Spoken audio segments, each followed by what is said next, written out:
Welcome to maths academy. हम लोग waste Bengal board का मैथ्स का बुक से कंपाउंड इंटरेस्ट का सॉल्यूशन देख रहे थे चैप्टर 6 से। एक्सरसाइज 6.1 का सम्स नंबर 1 से लेकर के सम्स नंबर 23 का सॉल्यूशन हम लोग देख चुके थे। अब आज हम लोग सम्स नंबर 24 और 25 का सॉल्यूशन देखेंगे। तो जैसा कि मैंने पिछले वीडियो में कहा था कि सम्स नंबर 24 सम्स नंबर 23 के जैसा ही है, आप लोग खुद से बनाने की कोशिश कीजिएगा। तो उम्मीद है कि आप लोगों ने खुद से कोशिश की होगी। अब आइए देख लेते हैं इसका सॉल्यूशन कैसे निकलता है आंसर इसका। तो पहले क्वेश्चन पढ़ लेते हैं। Let us write by calculating in how many years will ₹3 lakh amount to ₹3,99,300 at the rate of 10% compound interest per annum. यानी कि 3 लाख रुपया का 3,99,300 रुपया 10% वार्षिक ब्याज दर के हिसाब से कितने वर्षों में हो जाएगा। तो सबसे पहले हम लोग गिवन लिख लेंगे। अमाउंट इक्वल्स टू है ₹3,99,300, प्रिंसिपल है 3 लाख और रेट है 10% पर एनम। तो देयरफॉर अमाउंट का फॉर्मूला होता है A equals to P into 1 plus R/100 whole to the power n। अब जब वैल्यूज पुट कर देंगे तो A के जगह पर हो जाएगा 3,99,300, P के जगह हो जाएगा 3 lakh, 1 plus 10/100 whole to the power n। ये 0 कट गया। अब ये 3 लाख इसका डिवाइड में आ जाएगा, यानी कि 3,99,300 by 3 lakh equals to LCM हो जाएगा 10, यानी कि 10 प्लस 1 का whole to the power n। अब ये दो जीरो से कट गया और ये 3,000 3 से कटेगा 1,000 टाइम्स में और ये कटेगा 1,331 टाइम्स में, यानी कि 1,331 बाई 1,000 इक्वल्स टू 11/10 का whole to the power n। अब 1,331 का जब फैक्टर करेंगे तो ये 11 का फैक्टर में आएगा 3 टाइम्स, यानी कि अगर हम लोग रफ में करें 1,331 का फैक्टर 11 से डिवाइड करेंगे तो ये 11 से आएगा 121 बार में, फिर 11 से आएगा 11 बार में, यानी कि 11 इंटू 11 इंटू 11, यानी कि बोल सकते हैं 11 का होल क्यूब। और 1000 जो है 10 का होल क्यूब होगा, यानी कि ये 11/10 का होल क्यूब हो जाएगा और ये 11/10 का n हुआ। तो 11/10 कट गया, यानी कि n इक्वल्स टू 3 आया। तो यही हम लोगों का आंसर है। तो स्टेटमेंट में आंसर लिख देंगे। द टाइम रिक्वायर्ड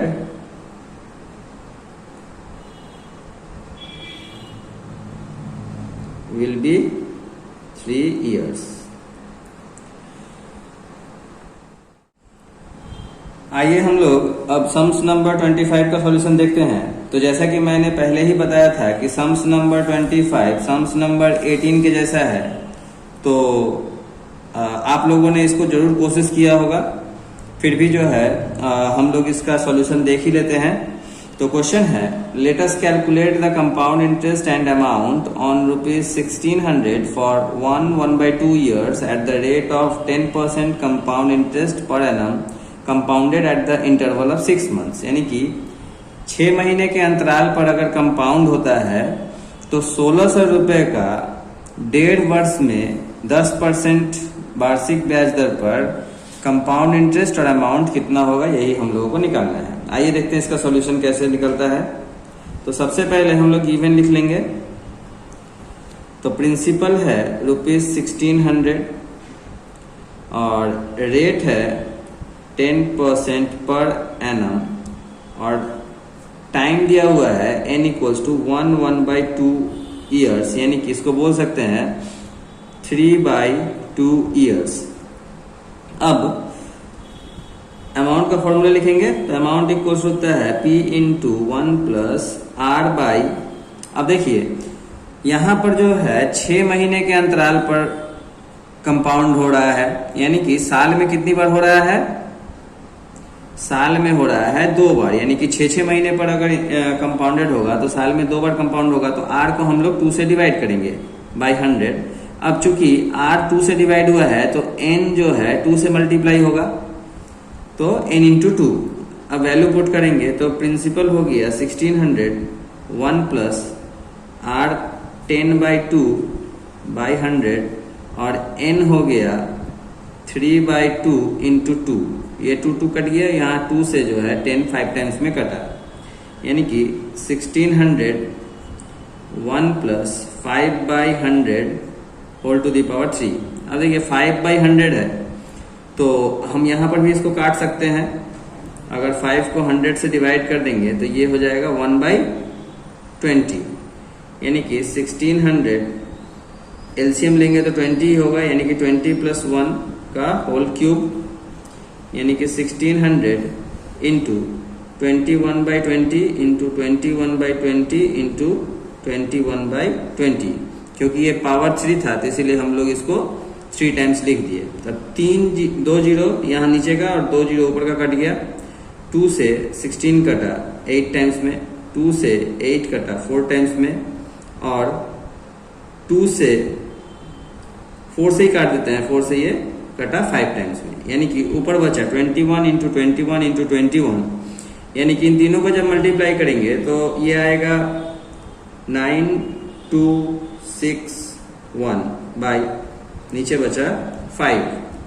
अब 9261 को जब 5 से हम लोग डिवाइड करेंगे तो ये आएगा ₹1852.20। तो ये देखिए ये हम लोगों का अमाउंट आ गया। अब हम लोगों को कंपाउंड इंटरेस्ट भी निकालने बोला गया है, तो कंपाउंड इंटरेस्ट निकालेंगे।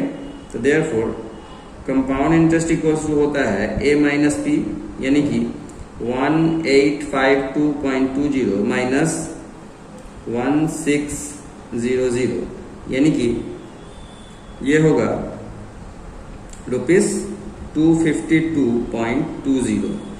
तो देखिए हम लोगों को जो क्वेश्चन में पूछा गया था अमाउंट निकालने के लिए और सिंपल इंटरेस्ट कंपाउंड इंटरेस्ट निकालने के लिए, तो दोनों का आंसर आ गया है। तो स्टेटमेंट में आंसर लिख दे रहे हैं। तो आंसर में हम लोग लिख देंगे the amount will be ₹1852.20 and compound interest will be ₹252.20।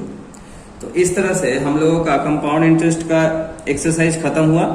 अब हम लोग नेक्स्ट वीडियोस में यूनिफॉर्म ग्रोथ का सॉल्यूशन देखेंगे। यूनिफॉर्म ग्रोथ में कंपाउंड इंटरेस्ट का ही फॉर्मूला अप्लाई होता है, लेकिन बेसिकली जो है हम लोग वहां पर फॉर्मूलाज नहीं लिखते हैं, उसमें हम लोग डायरेक्ट वैल्यूज पुट कर देते हैं। तो अगले वीडियोस में हम लोग देखेंगे कि यूनिफॉर्म ग्रोथ का जो है यूजफुलनेस क्या है, उसको कैसे क्यों बनाया जाता है और कैसे बनाया जाता है। तो तब तक के लिए बाय बाय।